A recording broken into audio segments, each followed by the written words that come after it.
예배 얼마 전에 문득 하나님께서 마음속에서 주시는 생각이 있어서 잠깐 메모를 했는데 마음에 그런 생각이 갑자기 문득 들더라고요. 내가 내 인생의 주인으로 사는 것보다 하나님을 내 인생의 주인으로 모시고 사는 게 훨씬 마음 편하고 쉽다. 문득 마음속에 그런 생각이 탁 들더라고요. 그래서 잊어버릴까 봐 얼른 메모해뒀어요. 그러면 왜 하나님을 내 인생의 주인으로 모시고 사는 게 내가 내 인생을 주인으로 사는 것보다 마음 편하고 쉬울까? 그 이유는 하나님이 나보다 힘 있고 능력이 있으시기 때문입니다. 오늘도 그 하나님의 능력을 설교하려고 합니다. 더하여 하나님은 내 인생을 나보다 멀리 보시기 때문입니다. 나는 내일 일도 모르고 살잖아요. 당장 5분 앞에 무슨 일이 있을 줄도 모르고 살잖아요. 내가 내 인생의 일들을 결정하면 얼마나 제대로 하겠어요. 장님 터듬어 가는 길과 같지요.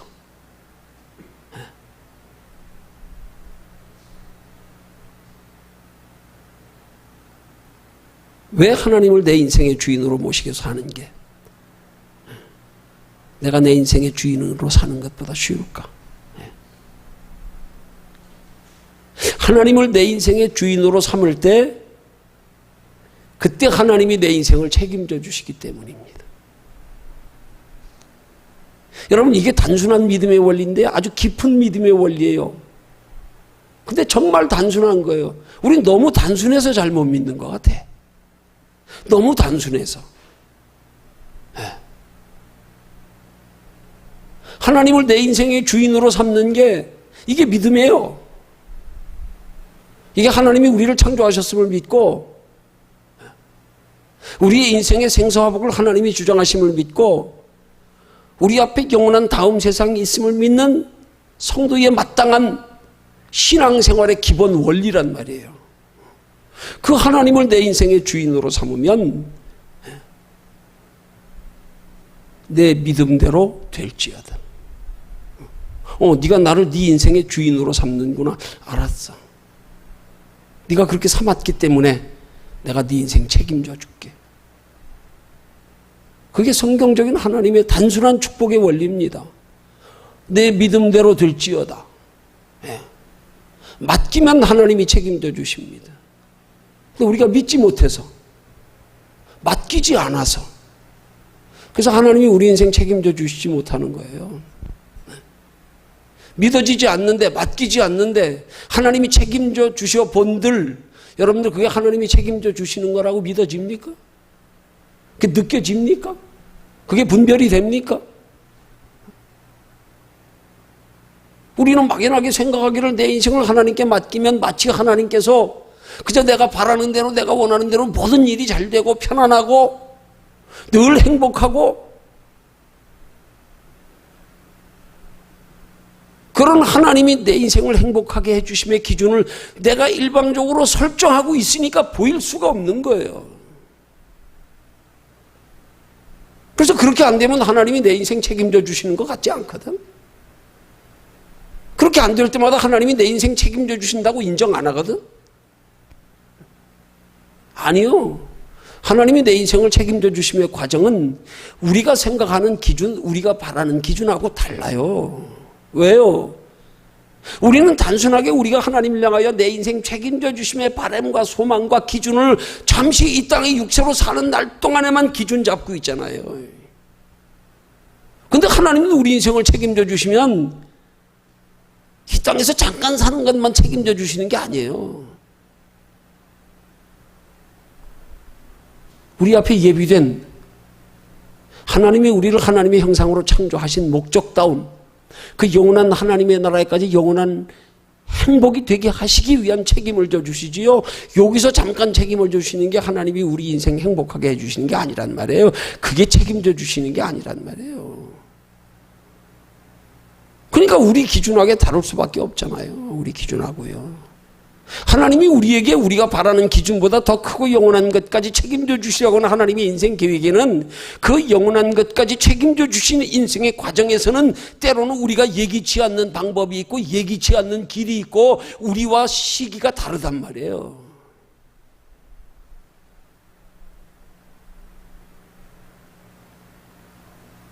하나님께서 우리 인생을 책임져 주시도록 하기 위해서 우리 인생을 책임져 주시는 어떤 기준을 내가 삼고 있으면 안 됩니다.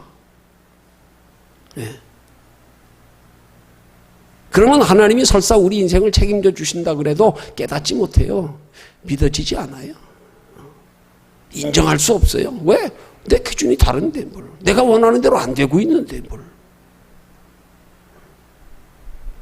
여러분, 그런 성경적인 하나님이 우리 인생을 책임져 주시며 행복과 형통의 원리를 잘 표현한 데가 어디예요? 창세기에 요셉이 애굽의 종으로 팔려갔을 때, 감옥에 갇혔을 때요.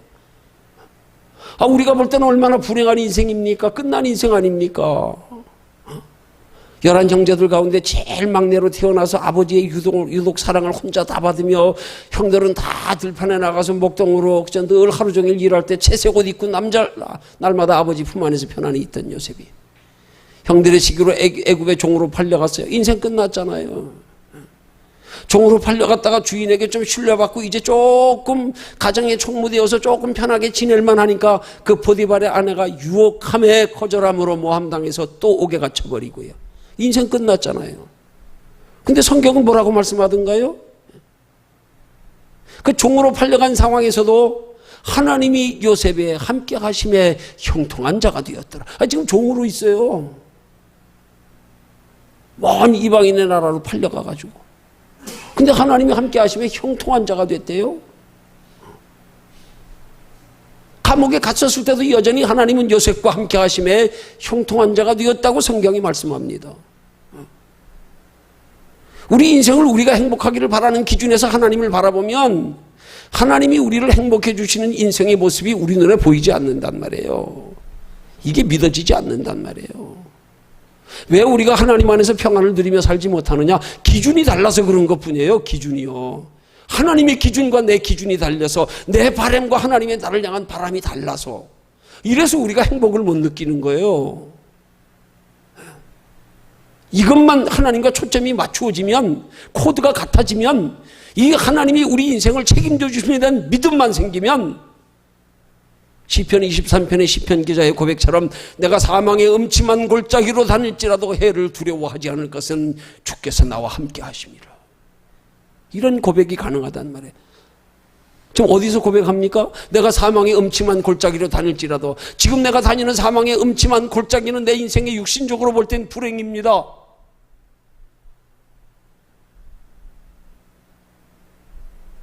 그런데도 시편 기자는 하나님께서 그 인생을 행복해 해주심에 하나님의 기준에 초점이 맞춰지니까 비록 지금 사망의 음침한 골짜기를 다니고 있는데도 불구하고 두렵지 않다는 거예요. 왜? 하나님이 나와 함께 하심을 믿기 때문에. 하나님을 내 인생을 행복하게 해주실 것을 믿기 때문에 지금은 비록 사망의 음침한 골짜기를 다니고 있을지라도 두렵지 않다. 왜요? 하나님이 함께 하시기 때문에요. 네?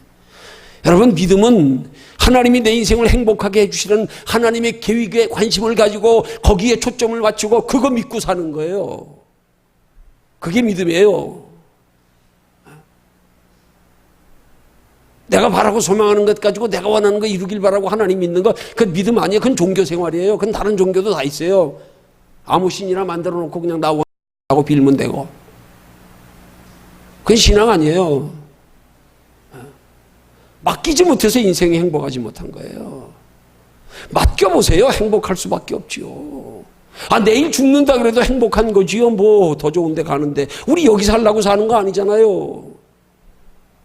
정말 맡기고 산다 그러면 반모섬에 유배됐던 사도 요한처럼 아멘 주 예수의 오시옵소서. 이날 기다렸습니다. 맡기는 게 믿음입니다. 뭐 얼마나 지식적으로 이론적으로 하나님 많이 알고 체험하고 얼마나 신앙에 연륜 오래됐고 아무것도 아닙니다. 그거. 어디 가서 그런 거 자랑하지 마세요. 창피한 거야. 부끄러운 거야. 직분 자랑하지 말고, 육신에 복 받은 거 자랑하지 말고,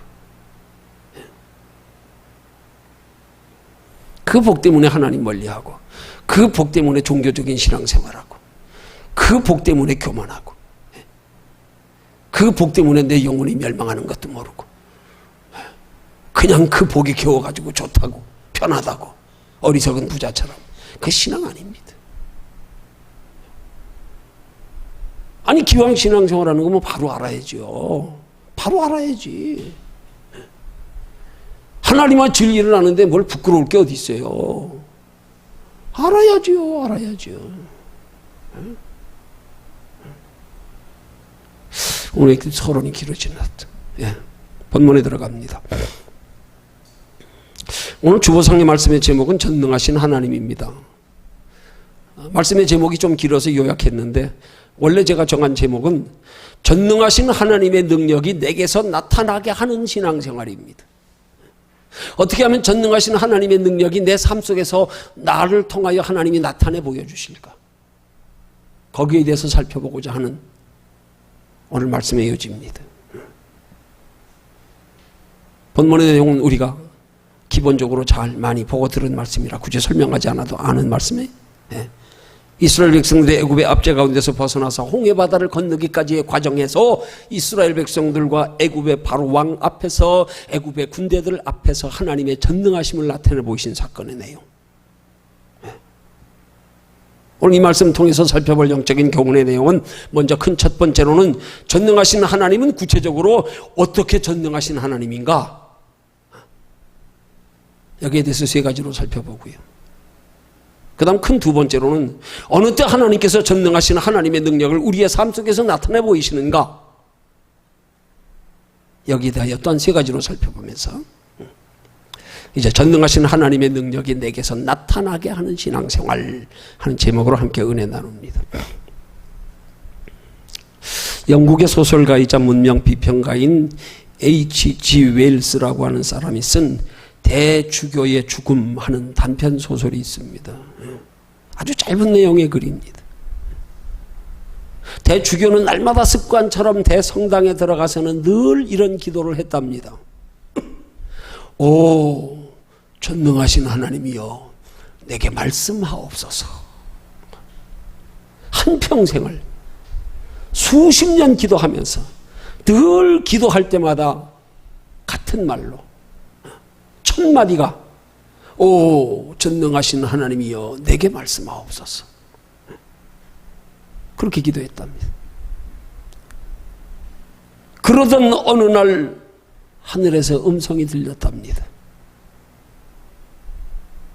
그날도 변함없이 대성당에 들어가 앉아서 첫 마디로 오 전능하신 하나님이여 내게 말씀하옵소서 하고 기도하는데 하나님께서 대답하시기를 오냐 무슨 일이냐. 대주교가 이 소리를 듣고 놀라서 심장마비로 죽었다는 이야기입니다.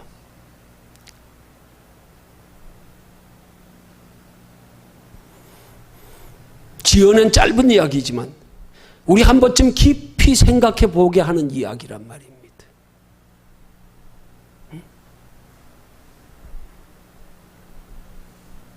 왜 대주교가 놀라서 죽었을까? 그는 말로만 전능하신 하나님을 믿었을 뿐 실제로 전능하신 하나님께 대한 믿음은 없었기 때문입니다.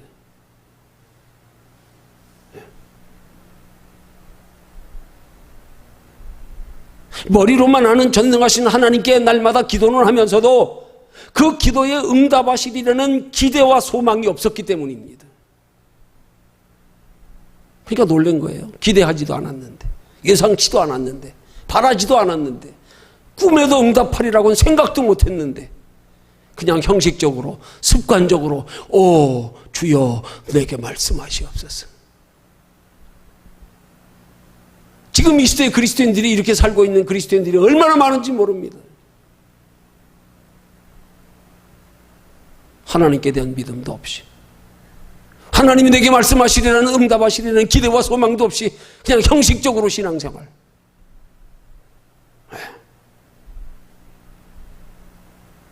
대입해서 우리 한번 생각해 봅니다. 저와 여러분들 각자가 한번 대입해서 생각해 봅니다. 과연 내가 믿는 하나님은 어떤 하나님인가?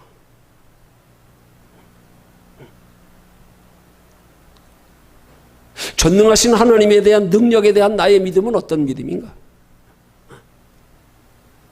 달리 말씀드리면 어떤 면에서 하나님이 내게 전능하신 하나님이 되어주시기를 바라는가 이 말이에요.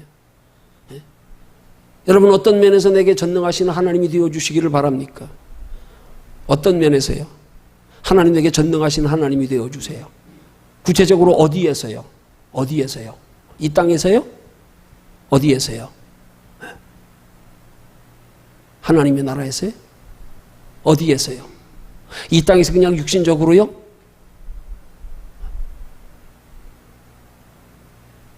어디에서 하나님이 내게 전능하신 하나님이 되어주기를 바라고 있는가? 나는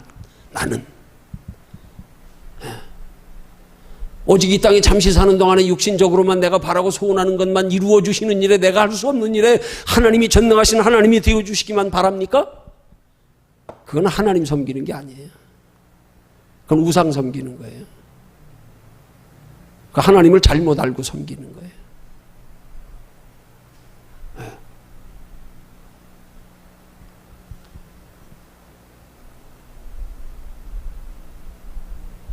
또한 돌아볼 것은 나는 나를 향하시는 하나님의 전능하심을 얼마나 믿는가? 각자가 한번 생각해 보세요. 자기 위치에서 대입해서 나는 전능하신 하나님을 내게 전능하신 하나님으로 내게 전능하신 하나님이 역사하심을 얼마나 믿는가? 그 믿음의 기준은 어디에 두는가? 혹시 내 가능성에 내가 생각하는 그 어떤 분량의 한계에 두진 않습니까? 그래서 내 생각 이상의 것은 하나님이 아무리 전능해도 나는 받아들일 수 없어. 근래에 와서 몇 번 말씀드린 비유의 이야기처럼 꽁 이마에다가 선캡 씌워놓은 것처럼 야생의 꽁이라도 그 이마에다가 선켓을 딱 씌워가지고 그 시선이 이 창에 가려지면 그 창에 가려진 높이만큼 날다가 꽁은 더 이상 안 날고 주저앉는답니다. 그걸 누가 꽁을 쉽게 말하면 집에서 양식 재배하다가 그 이치를 발견한 거예요. 어떻게 하면 이 야생의 꽁들을 키우면서 자유롭게 마음대로 날아가도록 하려면 지붕도 높여야 되고 뭔가 관리가 힘들 것 같으니까 어떻게 하면 이 꽁들을 야생의 꽁들을 좀 높이 날아가지 못하게 좀 관리하기 쉽게 할까 연구 고안하다가 어떻게 발견한 게 여기다 조그만 이마에 선캡을 하나 딱 씌워놓으면 시선이 선캡에 닿는 그 높이만큼 날다간 주저앉아 버린다는 거예요. 내가 종종 하나님을 그런 전능하신 하나님의 기준을 내 기준 삼아서 생각하며 기대하며 구하며 바라고 의지하며 살고 있지는 않는가? 에이 이상은 안 돼. 내 기준에 맞춰서 이 이상은 생각도 안 하고 구하지도 않고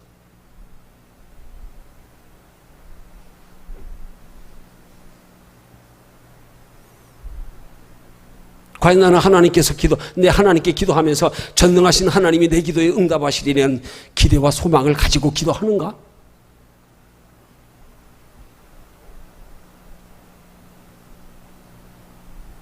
한번 우리 생각해 보기 원합니다.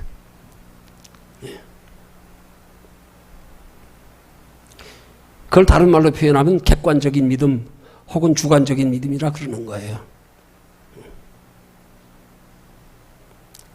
객관적인 믿음은 자기와의 관계에서 벗어나서 하나님을 제3자의 눈으로 보는 거예요. 그러고 믿는 거예요. 나한테 대입시키지 않고요. 하나님을 믿는 다른 사람들을 보고요. 하나님이 저 사람 치료해 주셨네. 나 그 하나님 능력 믿어. 그 객관적인 믿음이요.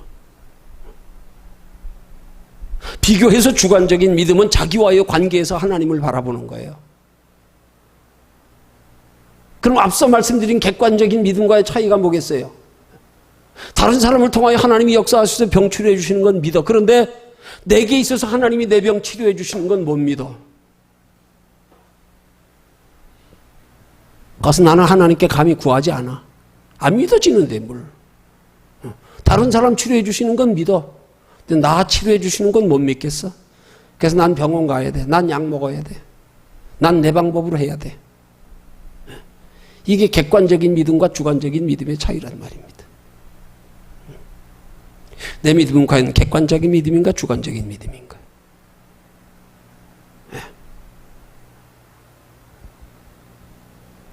신앙생활의 모든 영역에서 다 하나님과 나와의 관계 속에서 하나님을 만나고 찾고 하나님을 깨닫고 하나님의 이치를 이해하려고 드는 거 내 생활에 적용해서 대입해서요.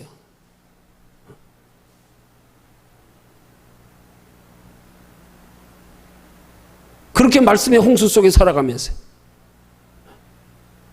그 말씀이 내 삶과는 동떨어진 채로 날마다 그냥 이론적으로 지식적으로만 귀로만 들을 뿐 그 말씀이 내게 대입되어져서 이 말씀이 내게는 어떻게 적용되어져야 될까?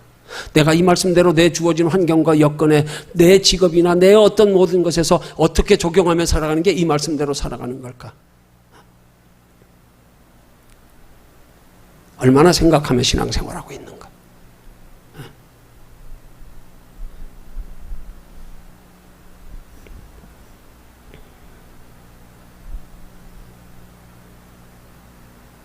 주관적인 믿음은 뭐든지 신앙생활을 다 내게 대입, 하나님과 나와의 관계로 대입하는 거예요. 다른 사람이 하나님이 어떻게 하시든 그건 나와 상관없어. 내게 역사하시는 하나님을 믿어야지. 내게 역사하시는 하나님을. 나와의 관계 속에서 하나님이 내 인생을 주관해 주셔야지. 그래야 내 하나님이지. 여러분 남의 하나님 믿으십니까? 내 하나님 믿으십니까? 내 하나님을 믿어야지요. 내 하나님. 하나님이 내 하나님 되게 해야지요. 말씀이 내게 주시는 말씀이 되게 해야지요. 그 말씀이 내 삶 속에서 체험되어져야 되지요. 그러기 위해서 나는 어떻게 살아야 할까? 나는 이 말씀을 내 삶 속에 내 주어진 환경 속에 어떻게 대입해야 할까? 이걸 고민하며 살아야 되는 겁니다. 그게 신앙 생활입니다. 많은 그리스도인들이 몇십 년 평생을 믿고도 말씀과 신앙이 동떨어져 살아가고 있는 경우가 얼마나 많습니까? 앞에 소개해드린 대주교처럼 평생을 몇십 년을 성당에 들어가 앉아 기도할 때마다 오 주여 내게 말씀하시옵소서. 정작 하나님이 응답하실 때는 놀래 까무러치는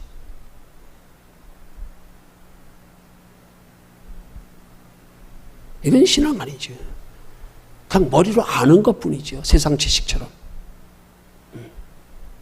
아는 지식이 나를 살리지 않습니다. 아는 지식 가지고 내 영혼 변화시키지 못합니다. 그건 종교 생활입니다. 그냥.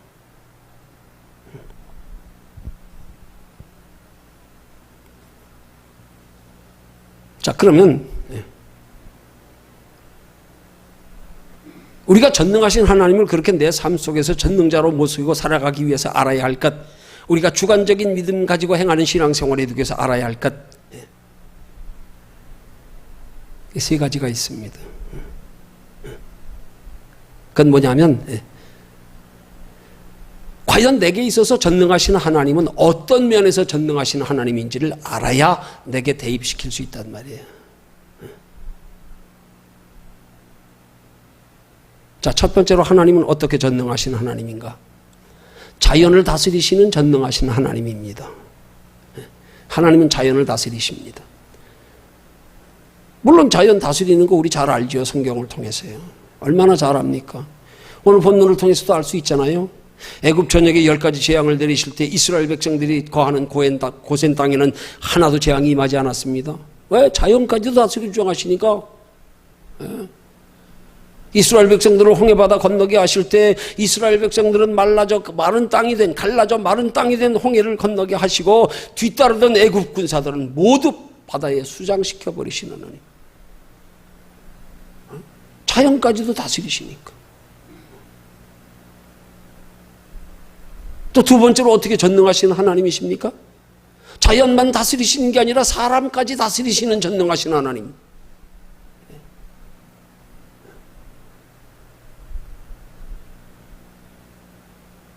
나를 다스리고 나와 연관된 주변 사람들까지도 하나님이 다스리신다는 사실, 하나님은 그런 하나님이라는 사실을 우리가 믿어야 된다는 말입니다. 본문에 보면 하나님께서 이스라엘 백성들에게 그런 하나님의 전능하심을 나타내 보이시려고 바로 왕의 마음을 강팍하게 하셔서 10가지 재앙을 거기에 하나님이 내리셨습니다. 마음을 강팍하게 해서 하나님을 거역하며 거절하며 대적하게 만드셨어. 그걸 구실로 10가지 재앙을 내리셨습니다. 바로왕의 마음까지도 하나님이 다스려 주장하신 거예요.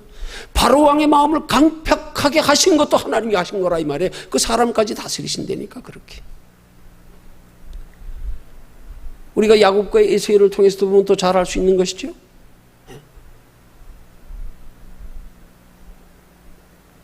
야곱이 형 에서의 장자의 축복권을 속여 빼앗고 형의 보복이 두려워서 외삼촌 라반의 집으로 도망갔다가 마침내 20년이 되어서 거부가 되어 고향으로 돌아올 때 그 20년 동안에도 동생 야곱에게 자기의 장자권을 빼앗긴 것, 그게 한이 풀리지 않아서 야곱이 드디어 20년 만에 거부가 되어 고향으로 돌아오고 있다는 소식을 접하고 나서는 군사 400명을 데리고 야곱을 죽이려고 마주오고 있을 때 하나님께서 야곱을 죽이려고 군사 400명을 거느리고 달려오는 에서의 마음을 싹 녹여버렸더니 도리어 죽이려고 달려오던 에서의 마음이 180도 돌변해서 야곱을 끌어안고 울었잖아요. 하나님이 마음을 뒤집어 놨더니 여기 피난처라고 하는 책을 쓴 화란의 유명한 코리텐붐 여사의 간증이 있습니다. 그분이 어느 날 공산권에 선교하기 위해서 성경책을 가득 가방에 넣고 갔답니다. 당시 공산권에서는 기독교를 철저히 박해했기 때문에 공항에서 검문하며 성경책을 다 빼앗기는 건 당연지사입니다. 검색원이 소지품을 검열하며 한 사람 한 사람을 통과시키고 있는 동안 이 코리텐붐 여사는 검열 때 맨 끝에 2번째 줄에 서서 차례를 기다리면서 이런저런 궁리를 했대요. 어떻게 하면 이 성경책을 빼앗기지 않고 들키지 않고 무사히 통과할 수 있을까? 가방에 무엇이 들었는지를 조사하기 전에 먼저 물어보면 뭐라고 거짓말을 해야 되나? 아니, 거짓말하면 안 되지, 믿는 사람이. 그러면 어떡할까?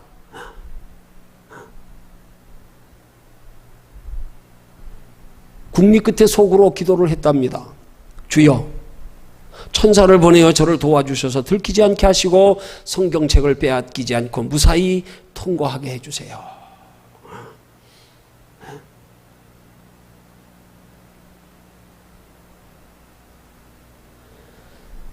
그녀가 그렇게 기도하는 동안에 맨 뒤에 있던 사람이 새치기 해가지고 자기가 맨 끝에 서게 됐다는 거예요. 아니, 앞 사람들이 빨리빨리 나가면은 따라서 나가야 되는데, 이 코리텐붐 여사가 하나님 앞에 고민하며, 궁리하며, 기도하고 있으니까, 막 기다리다 못해서 슬쩍 앞자리로. 그래서 맨 뒤에 서게 됐단 말이에요. 그래서 드디어 마지막으로 그녀의 짐을 검색할 차례가 됐는데, 검사원이 다가와서 말하기를, 아이고, 할머니 오래 기다리셨습니다. 힘드시겠네요. 할머니가 마지막이니까 제가 들어다 드리겠습니다 하더니 가방도 검색도 하지 않고 자기가 직접 들어서 검열 때 통과시켜 주더라는 거예요. 실제 간증이요. 하나님이 다스려 주장하시면은요. 그 사람의 마음도 하나님이 다스려 주장하신단 말입니다. 사람의 마음까지도 다스려 주장하시는 전능하신 하나님. 자연환경도 다스려 주장하시는 전능하신 하나님. 더 중요한 거 세 번째로요. 그 전능하신 하나님은 사탄 마귀의 세력까지도 다스려 주장하시는 하나님입니다. 이 세상은 공중권세 잡은 악한 영들이 들끓는 지배하고 있는 세상, 공중권세 잡은 악한 영들에게 내어준 바 된 세상이라고 성경은 말씀하고 있습니다. 그런데 그 세상 속에서 그 세상을 지배하고 있는 그 악한 영들을 다스리시는 이가 하나님이시라는 사실이에요.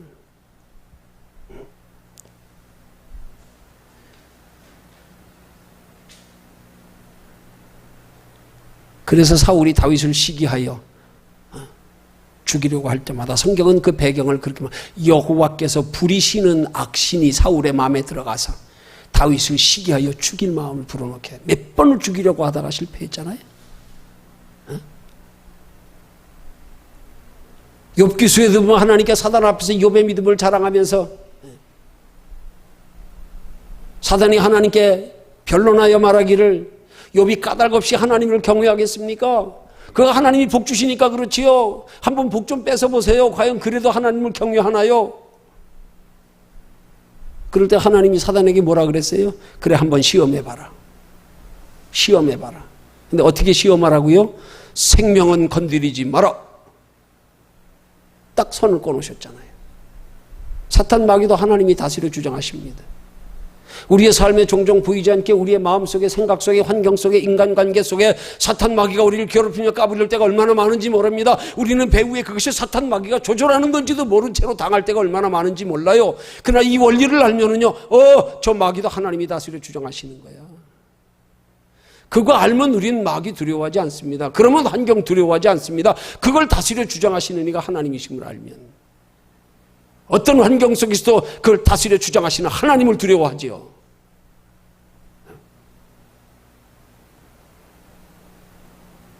하나님이 허락 안 하면 끝나요. 하나님이 허락하셨다는 사실이에요. 환경을 두려워하고 사람을 두려워하고 아니요. 배후에서 하나님이 주관하신다는 사실.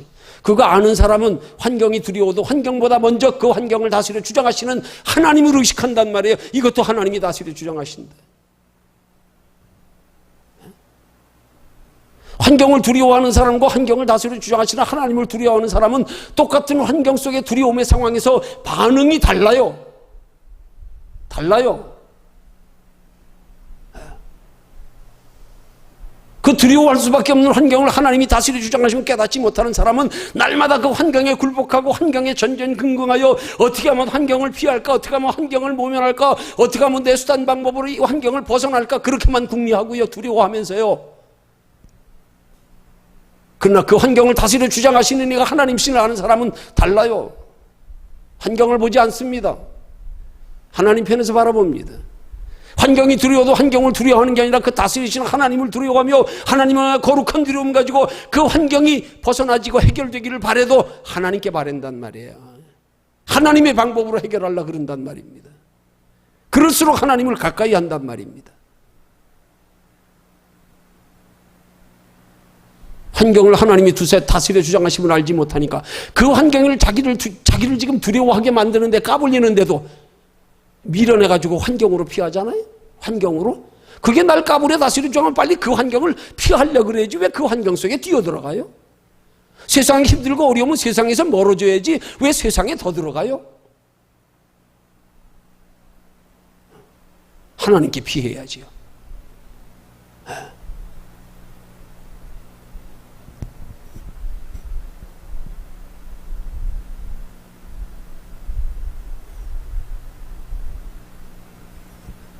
어거스틴이 이런 말을 했어요. 사단이 내게 오는 것을 환영한다. 왜냐하면 내 믿음을 위해서 나는 사단 마귀와의 싸움이 필요하기 때문이다. 여러분 믿음 어디서 자라는 줄 아세요? 여러분 그리스도를 원하고 좋아하는 바라는 편안한 환경 속에서 믿음 자라는 줄 아세요? 아닙니다. 그것 때문에 믿음 다 잃어버리는 거예요. 그거 머물러 안주하느라고, 그거 즐기느라고.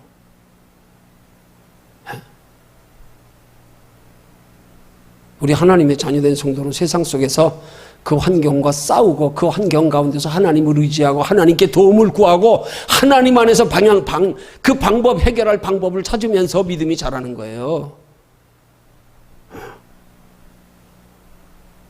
그래서 어거스틴의 말은 자기 자신의 삶의 생활 속에 여러 가지 환경에 어려움이 오는 것들을 가리켜서 그걸 사단이 내게 오는 걸 환영한다는 거예요. 왜? 어려움을 사단이 주는 거니까. 그 왜 환영하느냐? 내 믿음을 위해서요. 그래서 나는 그 환경과 싸울 때 내 믿음이 자라기 때문에요. 어떻게 싸울 때 믿음이 자라는 걸 지금 이 어거스틴이 알고 말하는 건 줄 아세요? 우리의 삶 속에 환란의 환경에 마귀가 환란을 가져다 줄 때 내가 싸우면서 믿음이 자라는 게 아니에요. 나는 마귀와 싸우면 백전백패입니다. 마귀가 싸움을 걸어올 때마다 나는 하나님 뒤에 숨어서 하나님이 대신 싸우시게 하는 거, 하나님이 내 대신 싸워주시게 하기 위해서 나는 하나님 앞에 무릎 꿇고 간절히 기도하는 거. 그래서 그 뒤에 어거스틴이 하는 말이에요. 자, 왜냐하면 내 믿음을 위해서 나는 사단 마귀와의 싸움이 필요하기 때문이다. 그 다음 말이 보세요. 그러나 나는 사단을 내 마음속에 계시는 그리스도에게 소개한다. 그 다음 말은 내 안에 계시는 그리스도가 나를 대신하여 싸우시게.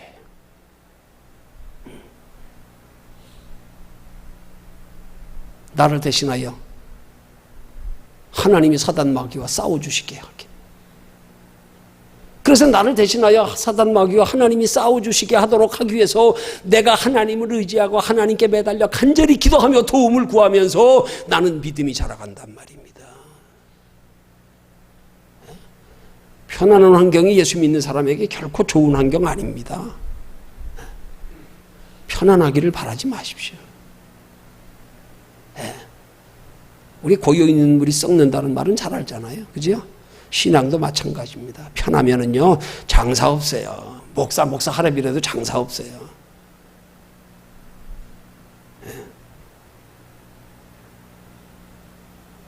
자, 그럼 이제 큰 두 번째로요. 이렇게 자연 환경까지 다스리시고 사람도 다스리시고 사탄 마귀의 세력까지 다스리시는 전능하신 하나님이 내가 어느 때 어떻게 할 때 내 삶의 영역 속에서도 나와 관계된 자연 환경을 하나님이 다스리시고 나와 관계된 사람들도 하나님이 다스리시고 나를 괴롭히며 까불리며 나를 대적하여 싸움을 걸어오는 사탄 마귀와의 세력까지도 하나님이 다스려 주장하게 하시는가. 이걸 알아야 된단 말이에요. 나와 연관시켜서요. 나와 연관시키지 않는 건 소용없어요. 다른 사람과 백날 연관시켜봐야 소용없어요. 다른 사람 보고 예수 믿지 마세요. 제일 미련한 거, 어리석은 거. 왜 남을 보고 신앙생활합니까? 하나님은 나와의 관계인데? 왜 남이 신앙생활 잘못한다고 내가 시험당합니까? 왜 내가 상처받습니까? 내가 왜 하나님 품에서 돌아섭니까? 이건 정말 불행한 거죠. 그런 사람일수록 눈 가리고 보지 말아야죠. 왜 봅니까, 그거를? 그 나하고 무슨 상관이 있어요?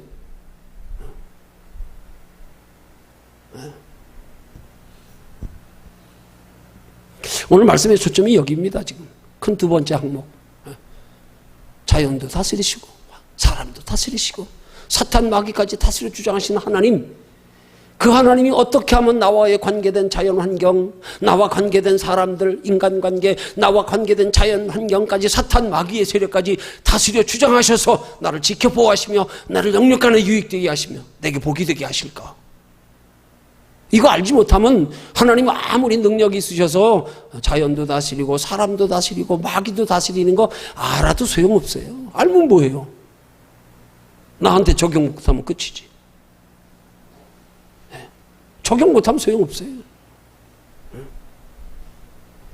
그러니까 내게 적용하기 위해서 하나님의 전능하심의 영역이 어디까지인지를 먼저 알아야 되는 거예요, 전제로. 그리고 알고 나서 그 다음 중요한 것, 그 하나님의 전능하심을 안 것이 내게 적용되어지게 하기 위한 행동이 세 가지가 필요하단 말이에요. 그 세 가지가 첫째가 뭡니까? 그런 세 가지 하나님의 전능하심의 영역을 알고 그 하나님 내가 의지해야 돼요. 내가 가까이 해야 돼요. 그래야 나를 괴롭히며 나를 대적하는 사람까지 자연환경까지 사탄 마귀까지 내가 하나님을 의지하며 가까이 하는 만큼 하나님이 나를 해하지 못하도록 내게 유익이 되게 하도록 해주신단 말입니다. 네. 그럼 중요한 것은 전능하신 하나님이 나를 다스려 주장하시고 나를 지켜보호하시며 내게서 나타나시는 전능하신 하나님의 능력이 어디까지인가? 여기에 대한 믿음이 분명해야 된단 말이에요.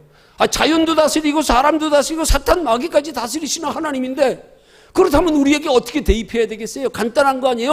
삶의 모든 영역에서 어디 한 군데라도 하나님의 영역 아닌 데가 없어.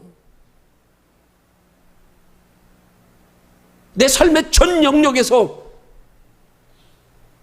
전능하신 하나님의 능력이 내게 나타나게 해야 된단 말입니다. 그러기 위해서 나는 내 삶의 전 모든 영역에서 항상 전능하신 하나님이 내게서 나타나게 하시도록 내가 어떻게 해야 되는 걸 알아야 된단 말입니다. 그 첫 번째가 의지하는 거란 말입니다. 작은 일에도 하나님 의지하고, 큰 일에도 하나님 의지하고, 기쁜 일에도 하나님 의지하고, 슬픈 일에도 하나님 의지하고, 뭐든지 내 삶의 전 영역에서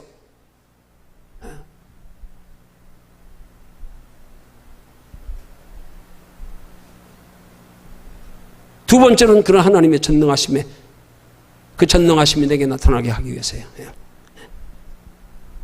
그런 전능하신 하나님이 지금 내 속에 나와 함께 성령으로 임재해 계신다는 사실, 이걸 믿어야 됩니다. 이걸. 날마다 내 안에 계시는 하나님은 내 안에는 의식도 없이 그냥 하늘이나 멍하니 쳐다보고 앉았고 막연하게. 어디 위험한 상황에 있으면 하나님이 어디서 멀리서 찾으려고 그러고, 혹시 저 사람 속에 있나? 저 환경 속에 있나? 아니요. 내 안에 계신다니까요. 내 안에. 내 안에 계심을 의식해야 된단 말이에요. 내 안에 계심을 믿어야 된단 말이에요. 하나님이 전능하신 하나님이 내 안에 계신다 그러면 담대함이 생기잖아요.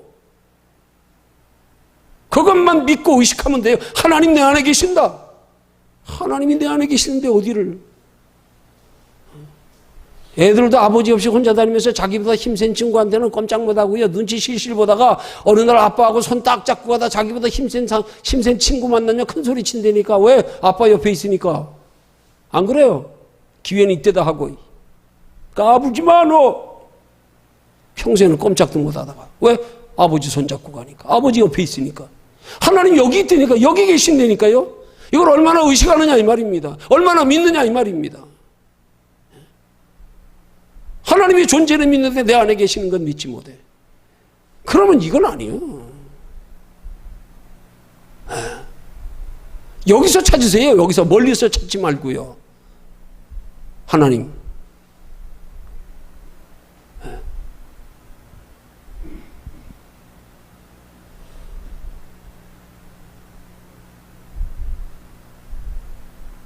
세 번째는요.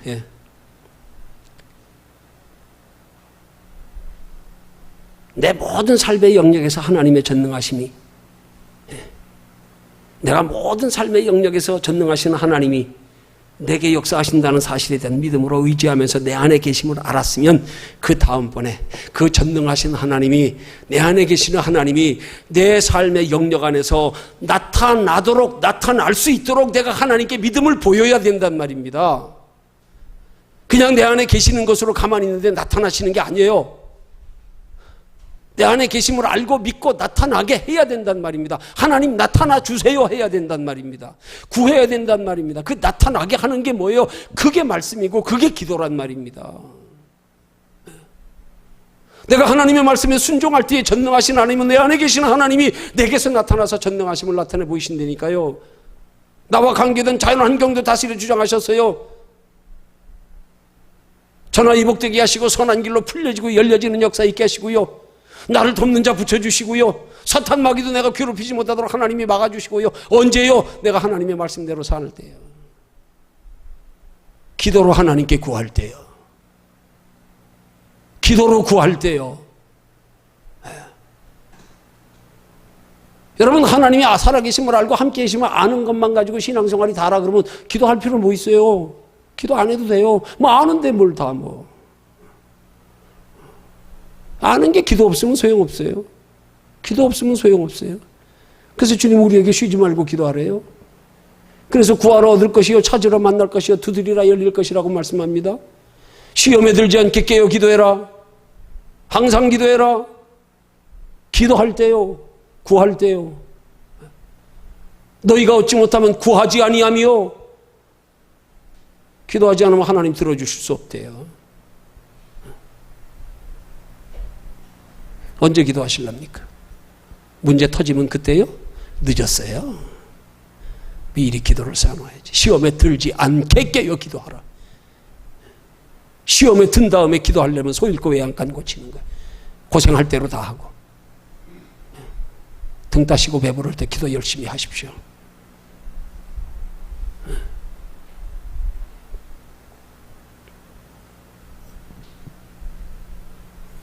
이 세 가지가 하나님 앞에 전능하심이 내게 나타나시도록 하기 위해서 믿음을 보이는 거란 말이에요. 의지하는 거예요. 내 안에 계심을 믿는 거예요. 그 내 안에 계시는 하나님의 전능하심을 내게서 나타내시도록 하기 위해서 내가 말씀대로 행하기를 힘쓰며 기도하기를 힘쓰는 것으로 해요.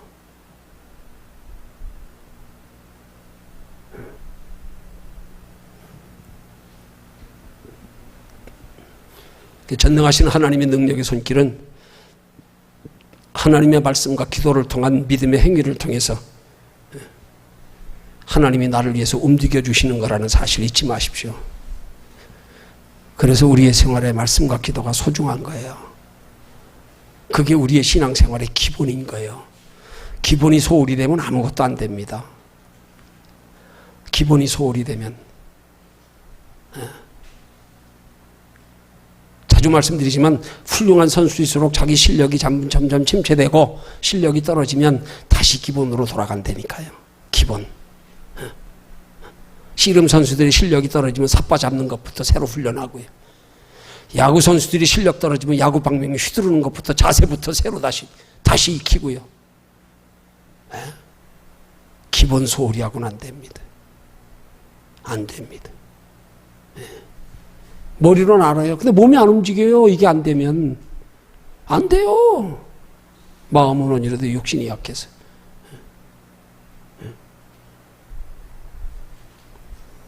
결론 냈습니다. 우리 하나님의 전능하심의 영역을 이렇게 세 가지 면에서 알고 믿고 내게 대입해서 전능하신 하나님이 능력이 내 삶의 생활 속에 나타나는 체험을 통해서 우리 갈수록 믿음이 더해지고 영육간의 축복과 영원한 상을 더해가는 저와 여러분들의 신앙생활 되기를 주님의 이름으로 축원합니다.